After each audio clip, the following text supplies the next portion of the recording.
OIMORE nyakwara mogajuang wakini machiegni chendo ni mar OIMORE en kanyo tarik 20 dwe mar 2 2023 erokamano kuom kawo thuolo kendo yora Ramogi TV odhiambo makawuono. Nyakwara Ramogi en odiochieng' mabende weche osebedo katimore koting'o wach mar raput mane owal gi jatend piny mondo onon moko kuom commissioners ang'wen mag IEBC manobaro kaka kawuono Irene Masit ne ochwalo neno mare kokalo kuom okili mare. Kabene nyakwara mogajuang en wach maluwo ni machiegni mokalo kaeto bende waikoni moko mathoth kokalo koda mago mag siasa, mago mag somo kachiel gi mago bende mag tuke kaeto bang'e kanyo James Opondo bro chopogo sama kare. On gima thoth nyakwara Ramogi mana kaka winjo ka Lidi owacho no, omiyo in midwa ni bed gi ng'eyo kuom gik motimore piny Kenya. Rokete mane Ramogi TV weche manyien mag OIMORE mokwongo wayudo ne weche manyien ma wamiyo pek. Nyiso ni colleges gi tho. To sama gi tho to penj maduong' en ma. Nyithindo manie primary schools gi giko ne ng'ama bopuonjogi. Nonro mar raput manono sekta mar somo yango ni tiegruok mag jopuonj mag P1 e TTC sani ywayo mana jopuonjre manok e pachoka ka jopuonjre ringo kendo weyo tijno. Apis janon budget yango ni moko kuom counties ok lure gi chike makelo deko mar omenda choponegi kowuok e sirkal mamalo. Mzaa amekuwa akikuja hapa, mzaa anatoroka, ampati mpaka wakati ya kifo yake sasa. So sasa jamii na community na wanachama wale walikuwa kwa hiyo chama pamoja na marehemu ndugu yangu wakaamua wakuje na mwili mpaka hapa ili aweze kulipa hizo pesa. Anyuola moro Nakuru otero ringre watgi nyaka e par ja ohala moro mani kod gope jago mosenindono mondo bandh gope.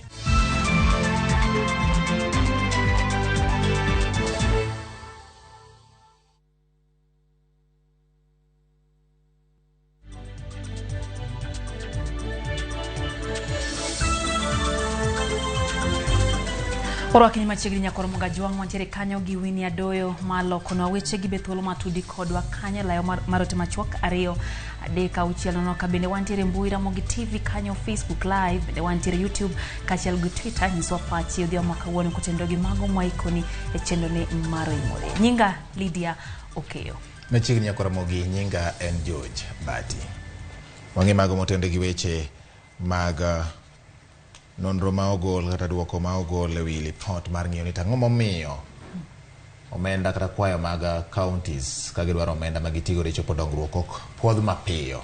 Nyakwara mogajuang apis jaga budget mathurka otudo deko mar omenda ma ichwalo ne counties kod counties giwegi rem luwo chike makelo yote puodho omenda go. Kokalo report ma ogol kata manogol giko dwe mar 1 apis no oyango ni 2% mag omenda mane counties okwayo mondo miyo puodhnegi ne ok nyal puodhi kaluwore gi rem luwo chik. Piny owacho nyakwara mogajuang ma counties osebedo kakseyo sirkal mamalo kuom deko gologi kata golo negi omenda ma konyogi e tayo dongruok mag counties. E report manogol tarik 31 dwe mar 1 higani kod apis jaga budget mathurka oyango ni 2% mar bilion 182 milion 767 399,518 mane counties okwayo mondo gigol gitigo poko puodhi kaluwore ne ok otimgi kaluwore kod chike ma oketi mag yango kaka counties tiyo kod omenda. Lipod no keta yanga ni moko kuom counties ka omenda ma owinjo chulgo jotich kendo gitero e tije mamoko mag county. Ma osemiyo counties kwayo omenda mondo gichulgo dogope mane owinjo gichul kowuok kuom omenda ma ing'ado kuom jotich piny owacho. Lipod no bendo luwo ni moko kuom counties badhore ne luwo chike mag omenda kaka oketi e kidieny mar 201. Omenda mag tayo chenro mag county bende ofwenyore ni moko kuom counties kwayo mokalo 3% kaka oketi e chike matayo counties ma 2015. Lipod no bendo nyiso ni chenro mag puodho omenda madhine counties deko nikech joma ochung'ne omenda e counties ok osebedo kanyiso kaka omenda tiyo e county dweche 3 ka dweche 3 kaka chik dwaro. Moko kuom counties bende chwalo dwaro mamalo mag chudo mag osara makelo chich. Moko kuom apisas mag counties bende kwayo chudo mag timo tije oko mar county ka gitiyo kod apisi magi ma ok nyingi giwegi ataro mar chik. Chik dwaro ni chudogo nyaka ndike nying jatich ma ok apis motiye. Moko kuom omenda ma county kwayo kaka mago mag chulo jotich ma otimo tije masanja oko mar apis gin ma winjo bed ni inyiewo godo mwandu gino ma koro miyo puodho omenda ma kamago kawo thuolo malach kiyanga dieri ewi chudogo. Counties mamoko bende kwayo omenda ni tije mane osetim e kinde mokalo. Lipod nonrono wacho ni counties moko ok yang malong'o omenda magikwayo ka gin mag chulo jotich kata mago mawinjo bed ni keto e chenro mag dongruok. Apisino bende okoni ok ginyal puodho kwayo mar kaunti golo omenda ma oketie bajet ma pod nitiere kod ywaruok. Nitie counties moko ma lipodno bende wacho ni kwayo omenda ne chenro ma ok oketie bajet. Ka moko kuom counties nywando chudo mag gope mag tije mane osetim kod chudo mamoko mowinjo bed ni ichulo gi thuolo mag ochwalie bajet mag yoro kwayo mondo gigol omenda e agulu mare. Ka giyango moko kuom kwayo mag omenda ma pok opwodhi, apisi mar jaga bajet oluwo ni kaunti ma Narok ne okwayo siling milion 243,312,141 ni gikodo godo nyamburko mating'o jotuo kar mondo ging'iew nyamburko magi mag kaunti ka penjo bende en gimomiyo ne gidwani mondo mi gichul jachok yugi ka tijno to winjo bed ni timo kod kaunti owuon. Milion 54,739,528 mane Narok okwayo mar chulo gope ne onge kod obok mayango thuolo manotimie tijego, ka milion 25,031,250 mane gikoni gidhi ng'iewo godo nyamburko ne onyuolo penjo kaluwore ni onge kwan maler mag nyamburko ma kauntino ni godo. Apis jaga bajet nonro margi wacho ni deko mar puodho omenda mag NHIF ma Siaya obiro kaluwore ni kauntino ne ok nyal lero gimomiyo milion 98,212,252 mag NHIF ok nyal puodhi dichiel. Nyandarua bende oyango ni nokwayo milion 94,450,516 ne chudo manowinjo bed ni chwalo ne jomamoko ma ok jotij kaunti, ka obok mane gichwalo ne nyiso ni chudo go nowinjo bed ni dhi ne jotich mag kaunti. E lipodno, apis mar jaga bajet owacho ni kaunti ma Nairobi ne okwayo milion 9,248,400 mag tiego jotend migepe, tich manoiriko osegol ne omenda e kinde mokalo. Bende ne gikwayo mondo giti kod omenda maromo milion 275 mar ng'iewo udi kod nyamburko, ka obok mane gitero mondo gikwago omenda no to ne nyiso ni omenda go ne idhi tim godo chenro mag dongruok. Lipodni oyango magi kinde ma piny owacho mag counties osebedo ka sayo migawo mar omenda kuom deko golo muom madhi ne counties mondo mi gikonyre godo e tayo chenro mopogore opogore mag dongruok. George Bati, Ramogi TV. Wadhi nyime nyakwara Ramogi wang'e mago motende gi weche mag od bura mamalo. Jalup spika mar od bura mamalo Gladys Sholei omako chung' motegno ni od bura pod nono kaka sirikal tayo chenro mage kendo keto sirikal tesre. Sholei e twak mare gi Ramogi TV wacho ni tend Kenya Kwanza nyaka sani osego okang' kendo gatona ni nengo ngima ogonyore pachoka. Fwambo marwa Walter Nyambaga leronwa mathoth ewi wachno. Kod Ramogi TV, jalup spika mar od bura mamalo Gladys Sholei oyango ni piny Kenya winjo lote wi uchumi e kendo koni sirikand Kenya Kwanza e koro chano yore mag yaro pur kaka yor medo chiemo motia pachoka. The cost of living is still extremely high. The poverty levels are high. People are not able to pay school fees. We have challenges with even getting medical care. Yes, we have admitted to that. And I'm happy that the president is not pretending to Kenyans. He's saying, yes, things are tough. But I am confirming to you it's going to get better. We are growing food to make sure that next time we don't run short of food. Jalup spika ne odok ne jatend piny William Ruto makoro dwaro ni piny Kenya mondo goni atho e wi nyenyo mar 9% ma ijuogo e hola mimiyo piny Kenya e kod pinje ma oko ka ong'ur ni pinje ma moko go to ijuogo mana 1% kende. For the first time he has boldly engaged the global north financial institutions and said, you are being unfair. You lend to us at 9% and lend to the global north at 1 to 2%. That is not fair. Let's discuss this on the table. He has taken on the global north and said, yes, we are the producers of raw materials, and you are the ones who do value addition on our raw material and send it back to us at a cost. And we are spending almost 400 billion in imports, food imports. That is not going to happen. Something must be done about it to save our foreign exchange. Gladys wacho ne jatend piny onge kod paro mar keto jok ma chunygi gete apisi mar IBC e kaka yor ikruok ne yiero mabiro. Kenya Kwanza is not choosing the poll body. The choosing of the selection panel is designed in statute. The statute says the following bodies shall nominate names. The Parliamentary Service Commission shall give names. The Public Service Commission shall give names. The Law Society shall give names. The Interreligious Body shall give names. The who else liaison, political parties liaison committee shall give names. So is that Kenya Kwanza? Jatelono wacho ni kata odoko ni jo od bura mag ODM kod Jubilee timo limbe ne jatend piny William Ruto, mano ok omono gi kwedo sirkal kaka kweth Azimio. So the fact that they have met the president and are willing to work with him on development projects in their ground doesn't necessarily mean that it takes away their independence. Walter Nyambaga, Ramogi TV.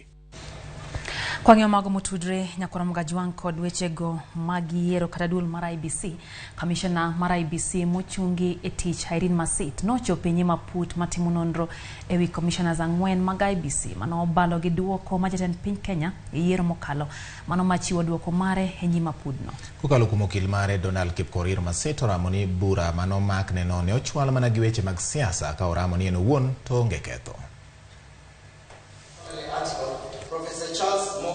Ne en odiochieng' mogik mar winjo buch commissioners mag IBC mano obalo gi duoko ma jatend piny Kenya e yiero mokalo. Commissioner maduol no mochungi tich Irene Masit no ochopo nyima pudno motelne gi Justice Agri Muchelule mar winjo burano kotene gi okil mare Donald Kipkorir mano oramo ni poro ni ntiere ketho midonjo nego Masit. Ketho no ok owinjo we oko Chebukati kod Marjan wirani kata gin ok giler. If there was any blameworthiness on the events of August 15, then Marjan, Gulie, Molu, and Chebukati cannot be saints. You're being invited to separate the commissioners from Irene Masit. My Lord, I have said my part. I leave it to you. You have adhered to history, my Lord, and the commissioner and members. This is the first impeachment trial in this country. You are laying the foundation for impeachment trials in the future. You can lower the bar, you can raise the bar. Apud matimu nonro no kata kamano Ramoni Masit no temo lokataro dwaro mar oganda jo Kenya manogo ombule yiero mokalo bang' balo gi duoko ma jatend piny Kenya. Evidence from Wafula Chebukati corroborated by the evidence of two former other commissioners and CEO was clear on the issue of moderation. That this commissioner pursued the line that election results, the presidential election will need to be moderated because she had a candidate of her choice who, I dare say, was to win, do or die for her. Okil mar Masit Donald Kipkorir no medo balo gi apudno koramo ni burano no riko iyalo ang'aya. The other error is that the lead counsel is part of the tribunal instead of being an independent prosecutor. He has stepped into the shoes and the body of the tribunal instead of being separate and apart from the tribunal. Apudno kata kamano Ramoni nyaka gol Commissioner Irene Masit ya PC wirani okoromo bede duol matao yiero e pachoka. She is not fit at all to be a commissioner of an independent commission, as is IEBC. And we rest our case. Thank you. Apudno koro dendeko report mar gimogik. Mano magidhi chwalo jatend piny Kenya William Ruto makoro biro kao kan kalore gi duoko mar apudno. Lydia Okeyo, Ramogi TV. Jatend migao mar arita Kithure Kindiki ogolo chik mondo tim pedha mar manyo jogo ma imiyo rak mag gedo to onge kod lony. Kindiki wacho ma kaka yor thiro ruomruok piny mar udi ma osebedo katimore e pachoka. Kaka jafwambo marwa Walter Nyambaga lero, Kindiki bende ogolo siem ne jonyuol kong'o ma ok chik ok opwodho kod jopinje ma oko mathurore e piny Kenya ataro mar chik. Women dancers. E kinde hawa yanga kar tiegruok ma Kiimbo GSU Primary School e kambi mar lweny mareke Majuje County ma Kiambu, jatend bad migao mar arita kwe Kithure Kindiki ogolo siem ne jogedo mag ute ma ok lure kod chike mag piny owacho machwe ruombore piny kendo kelo tho ne oganda. Our security teams led by the county commissioners must work together with the county government to crack down on contractors and builders who are putting up substandard buildings, and in the end they harm our people and even bring death. Hakuna tofauti ya ule landlord anajenga nyumba ambaye inaporomoka na kuua watu 10. Hakuna tofauti ya huyo mtu na ule magaidi ako huko North Rift anaiba ng'ombe na kuua watu. Kidiki konia pedha mar seto kwang moko podhi kod yedhe mawilo pach rowere oseridi e kaunti ma Kiambu e kaka yor resto rowere mawito ngimagi kokalo math moko podhi. Watoto wetu wanakula vitu ambavyo viko na sumu, madawa ambayo yako na kemikali hatari. Vijana wamepotelea kwa pombe na madawa, vijana wanaume, vijana wasichana. Sisi kama wazazi na viongozi hatutaketi tungojee kuona kizazi kizima kikiangamia. Kwenye hii vita ya kupigana na madawa ya kulevya na pombe, usituachilie. Umetupatia hawa viongozi wengine upande wa security, hata kama ni hawa GOC tuongeze. Sisi tupambane na hii kitu, imemaliza watu wetu. Mageti Moresachi yawa yanga kar tiegruok ma Kimbo GSU Primary School e kar kambi mar kweth lweny mar Reke e kamero ni skul moseyudo jopuonjre 637 biro konyo jogweng' kanyakla kod jolweny. I've therefore directed the commandants of the GSU within 1 week to compile the priority request for all the infrastructure supports that are required to take this school to the next level. So we shall ensure that there are adequate teachers in these particular schools so that our disciplined forces are able to do that which they are supposed to do. Giko ni piny owacho dhi gero daraja matudo jodak majuja e kod Kimbo Primary School kanyakla kod chopo dwaro mar pi maler to kotieko njore kar chung od bura majuja. I am committing that we are going to construct that bridge, so maybe in another couple of months we'll begin that process once the procedures have been completed. Kindiki okoni koro gimenyo jok modak e piny Kenya tok chik ahinya to bang' yudo maling'ling ni jogo obute kaunti ma Kiambu. Kwa sababu ni wahalifu na wameingia hapa kinyume na sheria ya nchi yetu. Kwa hivyo vile vile nimeagiza maofisa wote wa usalama waweke utaratibu wa kutafuta kupitia habari ambayo inatolewa na wananchi. Walter Nyambaga, Ramogi TV. Kora mwikwangi mago mag siasa batinyalo paro ka odiochieng' manyoro jalo jatend piny Kenya nowacho ni first come first serve. Nowacho ni kana okin jakorgi to rit mondi kata koponi ni seriedo ine lai idwa ni mondo tokni tikuongi goli gi disi no ngisi ni we joma ne wan godo kono kongo yudie gimoro. Kawuono chal na loko pache nyakoro mga joins. Owacho dago kawuono. Jalo jatend piny Kenya Rigathi Gachagua wacho ni tend Kenya kwanza ok biweyo oko gweng' mora mora e pacho ka kod korka dongruok. Gachagua ma oloso e romo mare gi jotelo mawuok e kaunti ma Kisii kod Nyamira wacho ni jatend Kenya William Ruto yaro bade malach mar mako Kenya duto kochopo korka dongruok. Gachagua noromo gi jotelo koda ka mag ODM, Wiper e kind mamoko. Jotelo go ne oriwo koda ka jaod bura ma Bombasi Patrick Osero mar ODM, Anthony Kibagendi mar Jubilee, Innocent Obiro e kind mamoko.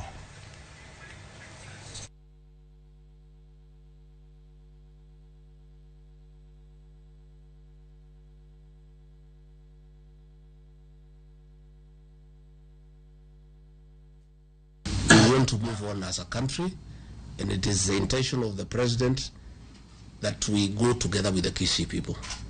You know he has been there countless times akijaribu kutafuta urafiki na uhusiano mzuri na watu wa Kisii, and that will continue.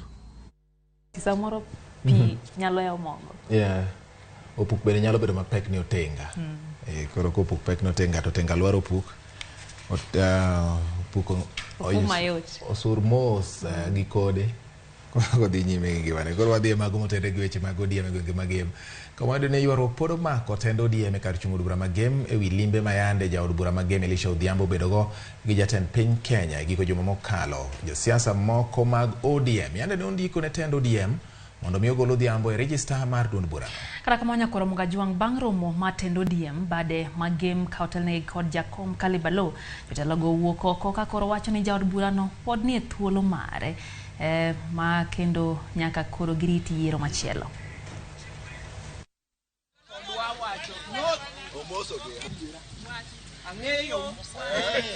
An kachako wan wanju patima Boshet mane nyathi Jonathan kendo ng'ama donje game ka ahinya matungo wi jo game okabiluor mar mondo mi awach en mbunge mwesemewa ma Ugunja iluongo ni Opiyo Wandayi.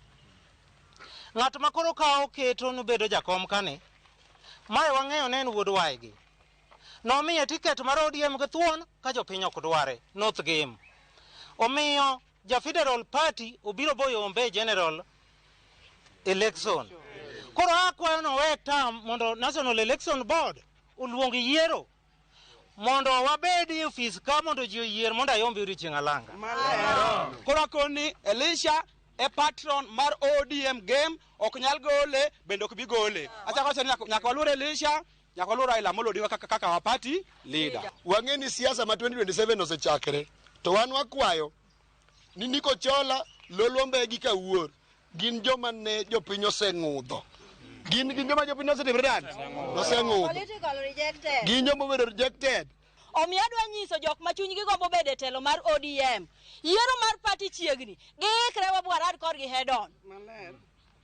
awacho koso kawacho giikre gibiye ofis ODM nie i game ok Lwanda ok Sagam Kodhi mbele nyakoro mgajwang jotend dinde mawuok Nyanza koro siro alam madhi nyime piny Kenya maibawa kod tend Kenya Kwanza kod kata ma ochan tim kod tend Azimio e jumani. Jodolo wacho ni Kenya ni kama tek e yor ngima kata siasa kendo alam kende ema nyalo reso jopiny. Gidwaro ni jodolo duto bende mondo riwre olem kendo riw josiasa masani koro pogore ni miwuoro kendo keto liet mar siasa malo.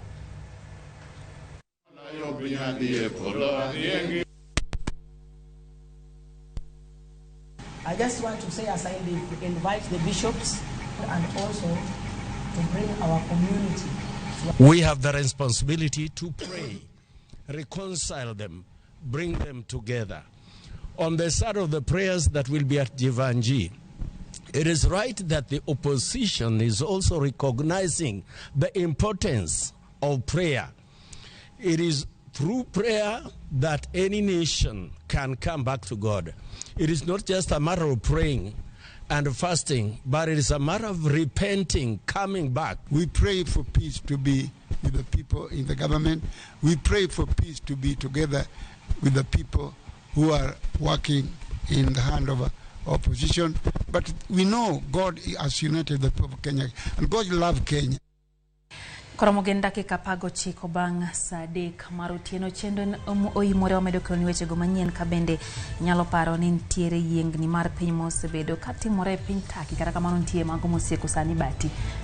Kama bende weche madonjo en ni nitiere yiengni machielo ma otimore e piny mar Turkey. Mana ndalo manok kende bang' chigni ji maromo 44,000 wito ngimagi yiengni mar piny ka yiengni mar piny ma kawuono momonjo Turkey no kopime ratil mar richa en 6.4 ma bende ok bor ahinya kod yiengni mamoko madito mag piny nikech ratil mar richa kochopo 6.8 kadhi mbele tiwacho ni gin mago madongo ahinya. Maing'eni biro bang' mana jumbe ariyo kende bang' ka ji moyo 44,000 wito ngimagi e piny Turkey kotenre kod yiengni mano mar piny. Wagombo ni Jehova Nyasaye mondo mi ores oganda mawuok India kaluore mawuok Turkey kaluore kod weche mag yiengni mag piny gi masichegi. Yiengni bedo kini moko bende nowach ni nondiko ni piny no yiengni e ndalo mag giko ni diponi Biblos koro chako nyiso ranyisi. Samoro bende Batikip wacho wach Turkey ng'ato nyalo paro ni bor kodwa to kata kamano ntiere jatugo ma piny Ghana ma bende iluongo ni Christian Atsu bende no wito ngimane e piny Turkey kotenre kod yiengni mar piny no kendo nosekow ringre e piny mar Ghana. Musa ne joma bende masira mar yiengni mar piny Turkey mulo ngimagi achiel kata machielo kendo wageno ni Nyasaye biro konyo oganda ma samoro dipo kata ka masira no kelo negi midhiero mar lal mag mwandu kata mana senyruok mag udi ma bende nyalo tenre kod masira ma kamago. Lidia koro wanyalo dhi yweyo maro mokwongo gi sani nikech nwakwayo nyikwa Ramogi mondo mi ondiknwa gimiwa pachgi weche ma otenre gi weche manyien wanyalo lidhe mokari adek. Neno kanyo Koguda ka Yesu wacho kanyo ni lamo to ber ndi lakini jotend dinde owe kiko siasa gi weche mag lemo. Kaito kanyo no ka Hillary Wood Nyakoyugi wacho ni entiere ka chendo ni kendo wacho ni gin kanyo Nyamaroka Nyakach kendo wacho ni weche gichopo ne geyo makare. Jodundo bende wacho luongore kanyo ni mtu mkubwa size ndogo hembe entiere kodwa e chendo ni. Aneno kanyo ka mwalimu Jael kantiere county ma Migori kachiel gi mwalimu Bernard wacho ni gintiere kodwa e chendo ni maro OIMORE bati. Wach mar Oguda ka Yesu no chal ka gima oyudo sir kowuok kuom Wilberforce Otieno ma wacho ni ochako gi wach mar ODM owinjo bed ni ng'iyo yo manyien ma owinjo bed ni giluwo nikech kaka gik moko dhi yiengni ma omulo gi no ok samoro nyalo wegi kama ber ahinya to wacho ni jotelo ma gin jotende dinde to chal ka gima sani gima donje igi ema ging'iyo mokwongo. Vitalis Ochieng wuod game Kalariu bende golo pache kacha bati wacho ni tend Kenya Kwanza komochomo enokia nyaka ne migi telo wacho ni njore umedore moloyo kaka nitiere chon kendo siasa manono bende igoyo koni gi kocha ka gitieko ka bende njore go dhi mbele ywarok mar ODM to wacho ni mano to kodonje ni mano to muche tin muche gino ingo nyalo dikore. Nendo bende ka Pastor George kantiere mano mar Rodi Jesus Fellowship Church to nitiere kod wechendo kabati winjo ka wuod mwalimu wacho ni wakaw yo matin samwa ka yo matin no to Wilberforce yakuduoka wacho ni bati gi Lydia jalup jatend piny kelo wich kuot ne kom mar tend piny nikech samoro obagni gi wach mana ka jaduong' moro manie gweng' moro adundo mok ng'eni to piny la chalo nade ere mano wacho ni mano wachne wuod mwalimu wacho ni nyisgi ni mano pach jane mano pach jane no wacho ni chal ga gimo kelo wich kuot nikech kawuono wacho ma kinyo ni ok ochikre tir koro mano bende Wilberforce neno kamano kaluwore gi pache wanto wang'eni piny iriembo gi jomo omi teko gi jopiny med miwa pach nyakora mga juang ariade ka ochiel nono ka bende wantiere mbui Ramogi TV kanyo Facebook live kachiel YouTube gi Twitter nyiso pach kotende gi magi mwai kuni dhio makawuon wa yo matin kata kamano kwa duogo pod bendi konwa waduogo yo kodi manambaka.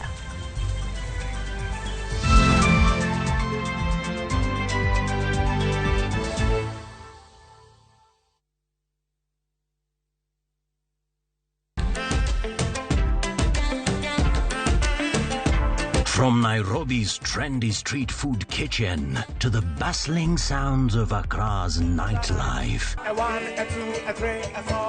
to the lovely streets of London, you wouldn't trade anything else for such an amazing entertainment. This is where the magic happens. Viusasa brings you a cocktail of nicely blended new series Afrimax. They can be superheroes in an African context. With Viusasa, you don't just get entertained, you also get informed. All glasses have inherently different compatibilities to each other. There is so much entertainment on Viusasa. This is definitely the place to be. Winning on Shabeki.com is getting easier. Enjoy highly boosted odds on Shabeki.com. Kuwa Shabeki. Play now. Not for persons under the age of 18. BCLB number 416. Shabeki.com. Tembea Kenya na View Travel. 3 days Masai Mara from 14K. 3 days Mombasa from 13K. 3 days Diani from 16K. 3 days Malindi or Watamu from 17K. 3 days Samburu and Amboseli safaris from 20K. Self-drives and weekend getaways for 2 days to Naivasha, Nakuru and Mount Kenya from 3K. Staycations in Nairobi for birthdays and private celebrations from 4K. Call 0703-254-254 for bookings.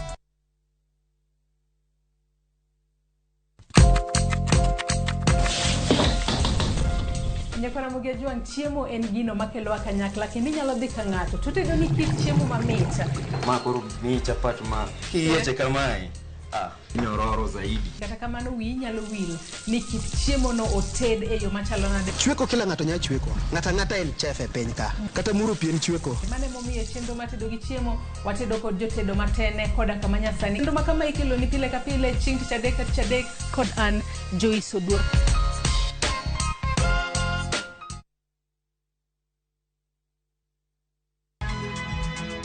Nyakwa Ramogi. Wachaka nigi weche matimore sa. Gige dongruok en gigo eko ma en hakini, ok en gima miyo gi mich. Buch jopiny. Adier gima dhi mbele sani, Trevor dhano kech nego. Alo, ber ahinya udhi nade? Wadhi maber Musa, pinjani penjo mibni godo no mar senator. Tich adek ka tich adek, tudri gi jalendo Trevor Ombija janding opanga jonyakach dendo nombija taya nyakwar guok kocha pesa. Sadek otieno, mane Ramogi TV. Kik bai.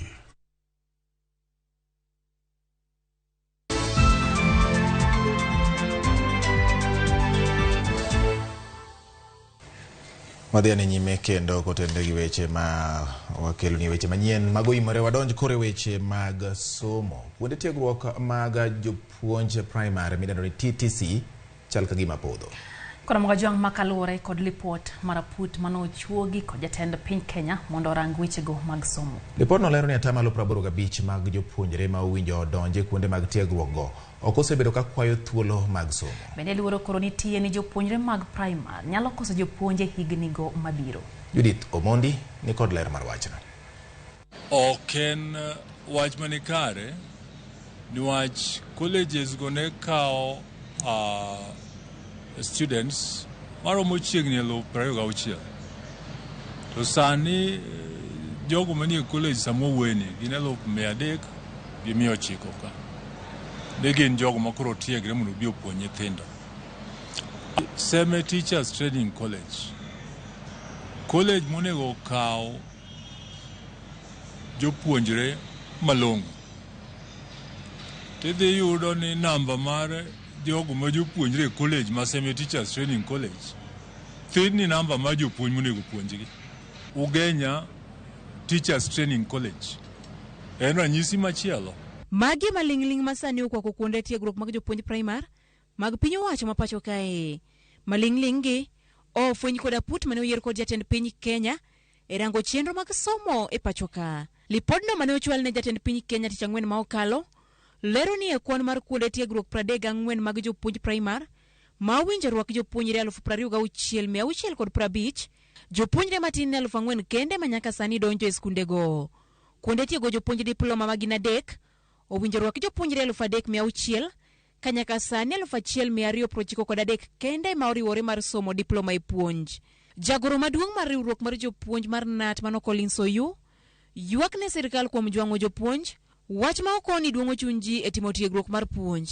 Dwanyo tich mar puonje ni japuonj dhi e training to dogo tieko higa 10 ka onge kama ndike.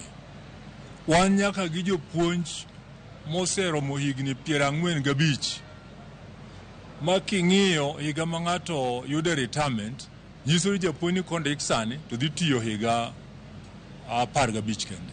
Be omiyo koro CBC chandre ne waywak in 2019 March ni jopuonj onego ndiki eka tich ma CBC ni bodhi mayot. Sani koro achiedh nadi ochopo. Ka koro bende gilero ni poni piny owacho kokawo okang' makare kuonde tiegruok mag jopuonj primary biro podho. Nyiso ni colleges gi tho. To sama gi tho to penyo maduong' en ma. Nyithindo manie primary schools gi gikone ng'ama bo puonjogi. Koso sirikal temo wacho ni japuonj motiegre rang'iny mar mbalariany moyudo degree ema kendo dhi puonje primary school. Aput mane oyier mar rango weche somo ne ochwalo paro mopogore opogore kuma oriwo duoko grade mar donje kuonde tiegruok mar jopuonj piny, miyo jopuonjre matimo diploma sir mar HELB, keto higni 3 ne jopuonj matimo diploma, ndiko jopuonj piyo bang' tieko skul e kind mamoko.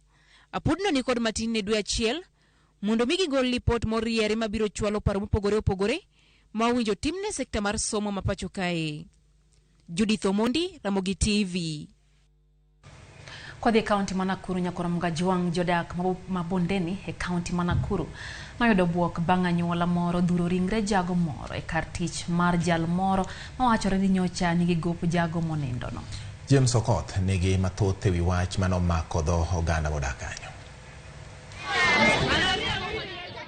Joneno wacho ni anyuola mar mosenindo ne opowre gi ringre mar Richard Ogendi, jahigni 60, manyocha owito ngimane jumbe 2 mokalo. Kendo dhuro e kar ohand jago manyinge Simon Waweru manyocha nigi gope mar siling 400,000. Jopiny mane oneno sinemano wacho ni Simon Waweru osebedo kalal gi omenda mag thoth joma timo kungo e ohandeno. Huko mwili tumetoka kitu saa 4 ikielekea na nusu hapo. So tulikuwa na ratiba ya kupeleka mwili nyumbani, lakini katika harakati ya kuenda kukakuwa anko yetu sasa ametaka adaise pesa yake. Sasa wamesema ati watu 5 waende police station kuandikisha statement na mwili ipaki hapa ikichungwa, wakiandika statement wakimaliza ndio tukuje tuchukue mwili. Sasa sisi tutachukua mwili kama anko yetu amepewa pesa yake na rogi buku ya pikipiki. Hizo vitu mbili muhimu sana. Tumehangaika pa kutosha sisi. Tulienda polisi, tumeandikisha kesho hadi mpaka leo marehemu anadai haki yake. Mimi ninasema marehemu asitoke hapo bila haki yake. Anadai haki yake. Kaluregi OCPD Martin Masika giselalre gi anyuola mar mosenindo mondo gikuong giik mondi kata giduok ringre mosenindo e kar kano ringre joma otho eka gidog gimak bura e doho. So tuma advice either warudishe mwili mochari ama waende nao kwa wazike wakuja pasu case baadaye, na kama watarudisha sisi tutachukua mwili kama polisi tutarudisha wapi?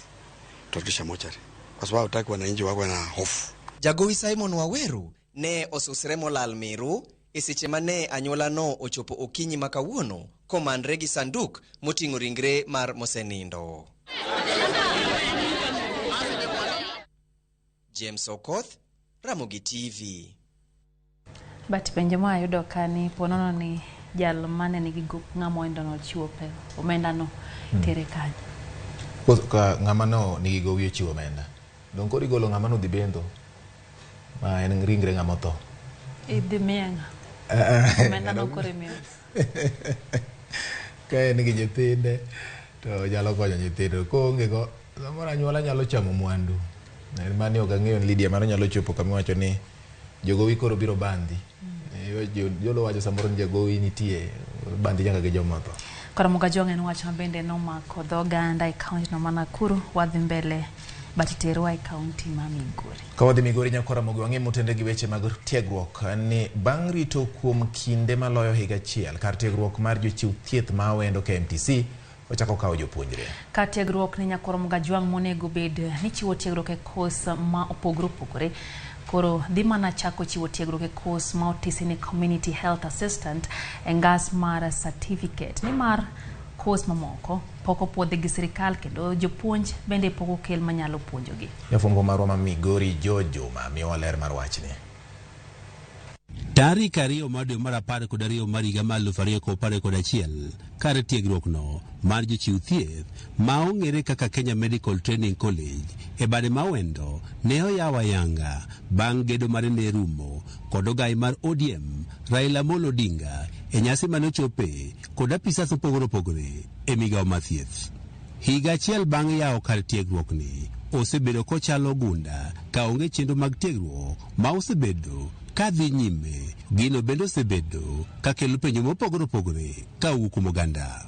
Kata kamano geno koro duogo bang' ka tiegruok ni koro chako kawo ayanga jopuonjre. The application is ongoing. Currently you have experienced a high number of applicants. Aduoko ne our area MP Honorable Walter Wino erokamano kuom ne bedo gi wachni e lek ma kendo kawuono okete tem kendo wanyalo neno ka school jibiro for admission. Seche ma koro yaw rangaj kendo jopuonjre chako somo kar tiegruok ni pod dhi mana tiego jopuonjre e kos achiel mar community health assistant e ngas mar certificate nikech pok oket gigo madwarore mondo tiegruok ma kose moko koro chakre. You have to involve the various boards. For nursing, you have to involve the NCK. They have to inspect the place. So it's we have to meet their requirements. Gik mapod walak ka machal equipments, lecturers bende pod wan gi shortage ka ginyalo miyowa dho support mondo gini koro koko chakore ne kiko bed ne ubiro bedo gi ng'ukni. Gima pod wanyalo remo ma paro ni Mjumbe is addressing in Nairobi gin mana gige equipments moko matindo machalo laboratory apparatus. E limbe marwa e kar tiegruok ni ne wayango ni sani mana jopuonj machiwo tiegruok e kos no mar community health assistant kende ema yudore kata gige tiegruok mamoko madwarore ne koses moko kaka mano mar nursing piny owacho pok okelo.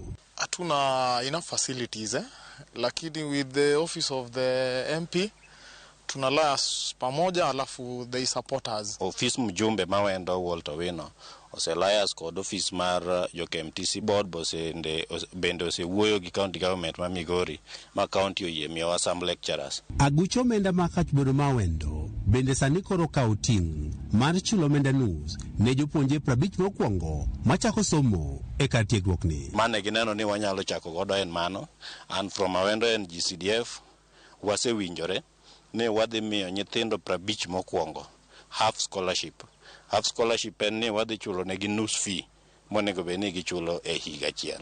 Kata bed ni kate koro chakore mana kod tiego kos achiel kende, ogandigo maga wendo koro wani gintie kod mor ne lek margi mane kate koro chako tich koro chopo. Kadwaro margi maduong' en ni mondo koro piny owacho oketo okang' makare mondo ti makare.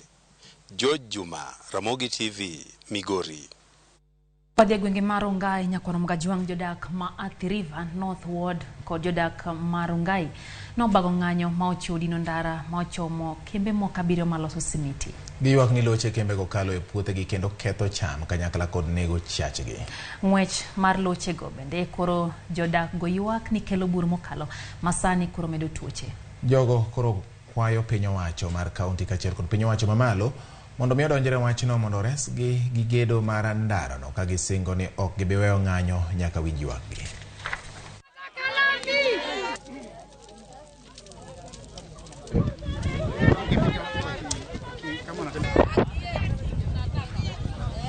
Hii barabara imetusumbua kwa miaka mingi sana. Imekuwa shida, watu wanagonjeka. Kila wakati watu wanashinda hospitali wakiumwa na vifua kwa sababu ya hii barabara. Malori sinakwepa hii barabara, sinapita kwa mashamba za watu kwa sababu ya barabara mbaya, sinakanyanga mifugo. Hii barabara inatumikanga na marori ikienda kuchukua materials za kutengeneza cement. 70% ya materials za cement ya Kenya yote inatoka hapa Gurunga. Inabebwa na hii marori. Every lorry inalipanga 1,200 shillings per trip. In a day, this road ina correct over 650,000 ambayo inaenda kwa serikali. Hatujui kama inaenda kwa serikali au inaenda wapi. Barabara hii ni muhimu kwa sababu inaunganisha miji mikubwa ya kaunti ya Kajiado County ambayo ni Kitengela na Ongata Rongai. Na kwa miaka nyingi tumekuwa tukipewa ahadi kwamba kila mwaka wa serikali ikikuja tunaambiwa imetengewa pesa. Mwaka inaisha tunaambiwa ngojeni kidogo maana pesa inatafutiwa hii barabara. Na kwa hiyo tumekuja leo kama wakazi wa Kajiado North na Kajiado East constituency tukisema kwamba barabara nzuri ni haki yetu. Maana sisi pia tunalipa kodi kama Wakenya wengine. Seche ma piny ngima hingo odiechieng' mar ratich oganda okwayo jopiny duto mondo owuog oko kendo konye kedo ne ratichgi kama oting'o ratiro mar ngima, chiemo, kuonde mag dak e kind mamoko. Mabiro seche ma bende ywak nitie ne pek mar ngima ni malo gino mosekelo kech kod achiedh nade e kind oganda. Ka gitwak gi jofwambo e boma ma Kisumo, joked ne ratich oganda okwedo kenge ma piny owacho siko chwalo kama oting'o medruok mar osuru e kind mamoko. Ne gitwak e boma ma Kisumo e nyasi mar hingo odiechieng' mar ratich oganda. Besides unpacking and the power directly, by having voted Viva! More power to the people, more power! More power! Viva, comrades!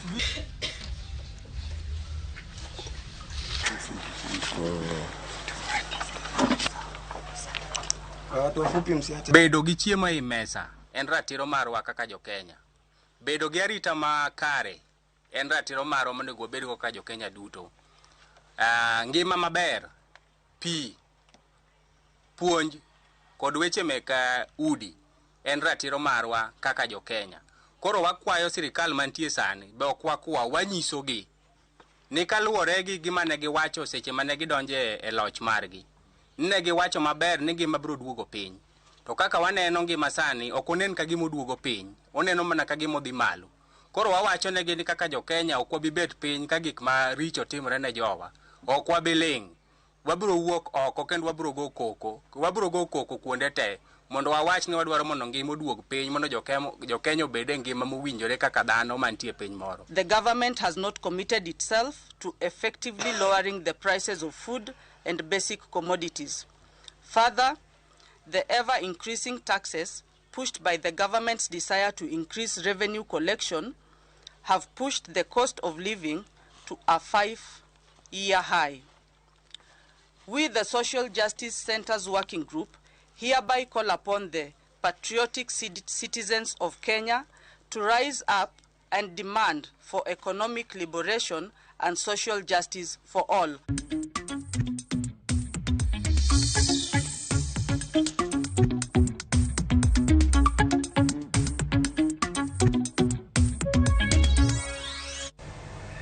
Kwa dhie mago hala nyakora mga juang kembe marigo mogi pacho ka koro dwaro mondo pinyo wacho chulgi omenda mohewo shillings bilion 2.5 kaka gowi mane oko chulgi bang donje winjruok kod pinyo wacho ichiwo sir ne nengo mokuon higa mokalo. Kokalo kumandika riwruok mar kembe marigo go owacho ni negi uso mokuon maromo shiling bilion 1.3.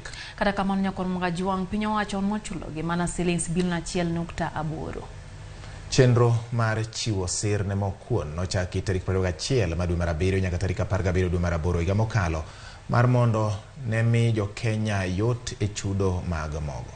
Riwruogno koro dwaro mondo piny owacho ne ni ochulogi omenda modongo mar mondo mi gidhi nyime kod tijegi mapile.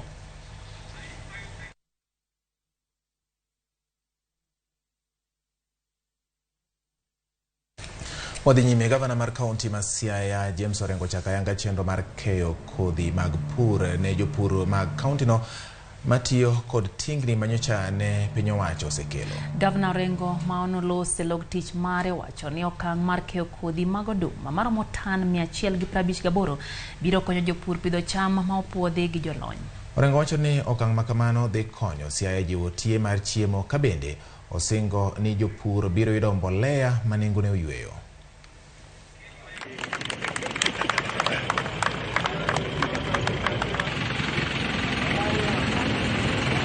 An kawuono mor timwa madhi loso yore gi te wadwa ni mondo ywak kik bedie ni jomoko yudo to jomoko ok oyudo. Gima wadwaro kende iyudo kinyiso ni ihero pur kendo idhi pur kendo e gikone wabro luoro kendo wapenji to kani ipuro eka achiel yudo cham machalo nadi, yudo gunde adi, nikech jo lony ma opiedho wechegi wacho ni kitiyo gi kodhi gi fertilizer ma obro kelo onego eka achiel kiyudo matin to onego bed gunde 18. Koro adwa mana ni mondo ajiw ne jo Siaya te kuonde ma untie wan kod tingni mapuronu kod bei moyueyo shiling 2,000. Kauru nafas mondo upur wakelonu kodhi kendo kodhi manono to bang' mano wabro kelonu subsidized fertilizer. We should increase other varieties because we are looking at a situation where in the next budget 2023-24 let us also incorporate sunflowers and soya seeds and maybe groundnuts. These ones will supplement our income.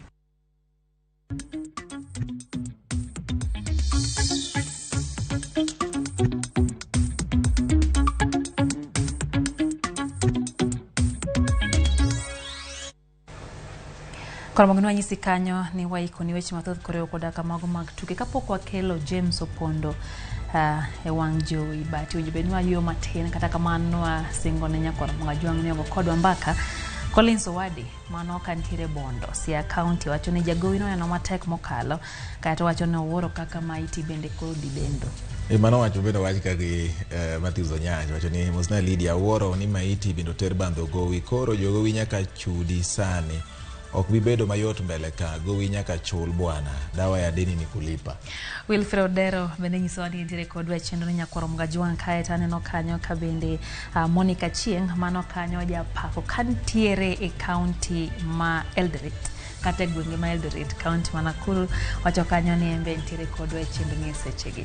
Alright, kai ndibe naneno ka Ochok Victor kantiere Nyamaji Lambo wacho ni Gladys Sholeyo wekuondo jo Kenya ni ngima medo to ngima medo bedo moridore ka en to chamo ring'o moluo e soda. Hai, Morris Madhenge wacho kanyo ni en odwaro ni mondo los negi network theko Ugis akiani wach network no bionango Ugis kaita no ka ubonyo nyawadi wood kanyaduto to wacho ni sirikal ma Kenya ka dwaro ni omiliet mapek mokalo mondo mikoa gitim gigo mabende gisingo ne oganda jo Kenya anyati ndalogo mabende ne gitimo campaign kendo ne gisero mbule gwengo opogore.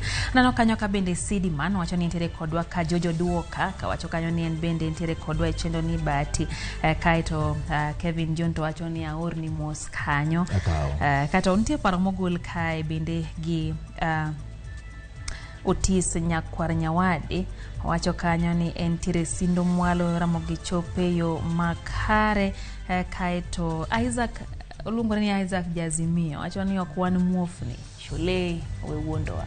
Ka nitiere weche ariyo mambariyo min Belinda mar Kisendo wacho ni Ramogi donjonwa gi weche manyien yo makare kendo awuoro kama iti bende bandho gowi wach moro kama bende Jane Nyagopeyo wacho ni osedonjo Ramogi kendo okwayo mine wetene ni gitiatia matek kata gin bende gichur mana gi kwe gwenge mag Seme. Aparo ni Mountain Record gik ma bende mine osebedo katimo mar kelo lokruok ne joutgi kod nyithindo. Nyoro nugo mbak matumbo kae gi japicha.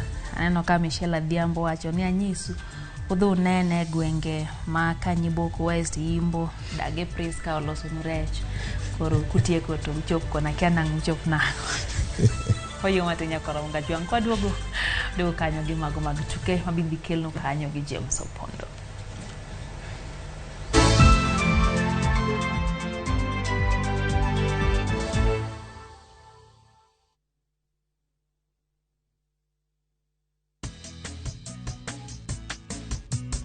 Mimi naitwa Mama Harriet. Mimi natumia Bolt, hakuna kingine. Bolt ni chap chap, unapuliza kidogo hivi, mende mbu wote wameshakufa haraka haraka.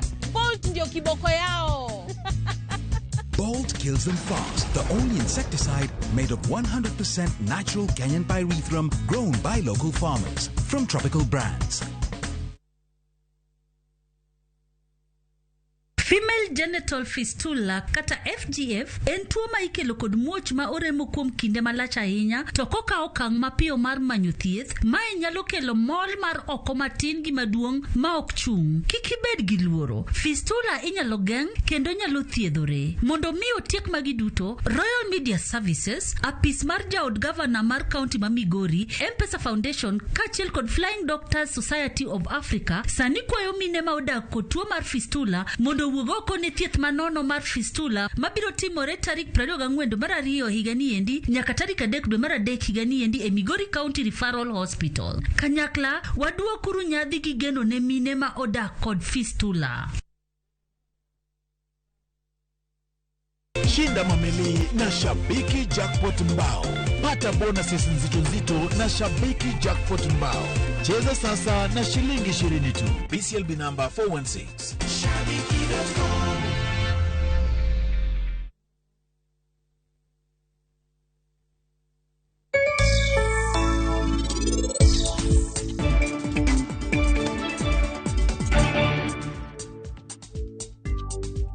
Wadwa koli maber but pihan to kendo okichakine ne ngimani.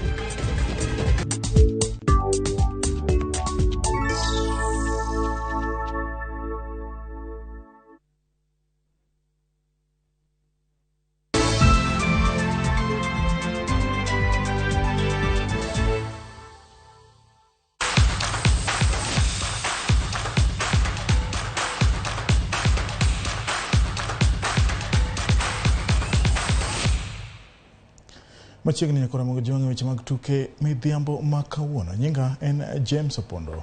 Tuke golf mag Magical Kenya oyudo sir kowuok kuom bengi mar Absa ka ikruok koro iketo ne tuke go mabiro chakore tarik 9 nyaka 12 dwe mar 3 higa ni e alap ma Muthaiga Golf Club. Bengi mar Absa ma osebedo ka chiwo sir kuom higni 13 mokalo. Tuke mag Magical Kenya Open nochiwo omenda maromo shillings milion 70. Jotugo ma kwan gi ohewo 156 kowuok e pinje mopogore opogore osendikore mar yore tuke go ka 8 kuom gi gin jotugo mawuok e pacho ka jaloch biro yudo omenda maromo shillings milion 2 pesa mag dola. The Magical Kenya Open comes immediately after we hosted very, very successfully, I dare say, the Magical Kenya Ladies Open at Vipingo Ridge Golf Resort in January in Kilifi County. A very, very successful event. We continue to be keen to elevate the ladies' event in order to create equal opportunities for both men and women. We are very excited, Chairman of KOGL, for bringing the world to us once more in 2023. Indeed, this is one of the biggest international events, sporting events, we host as a country, Kenya, and we are very proud for it to come here every single year that include 6 amethysts, 8 local prayers, and 2 regional prayers selected from the safari tour, as well as selection of 6 other invited prayers. Tima mar Shujaa matugutuke mag rugby jotugo 7 konege konyo wuok pacho kaka dhi e piny man Amerika ne tuke tielo 2 mag rugby sevens moting'o Los Angeles gi Vancouver e piny mar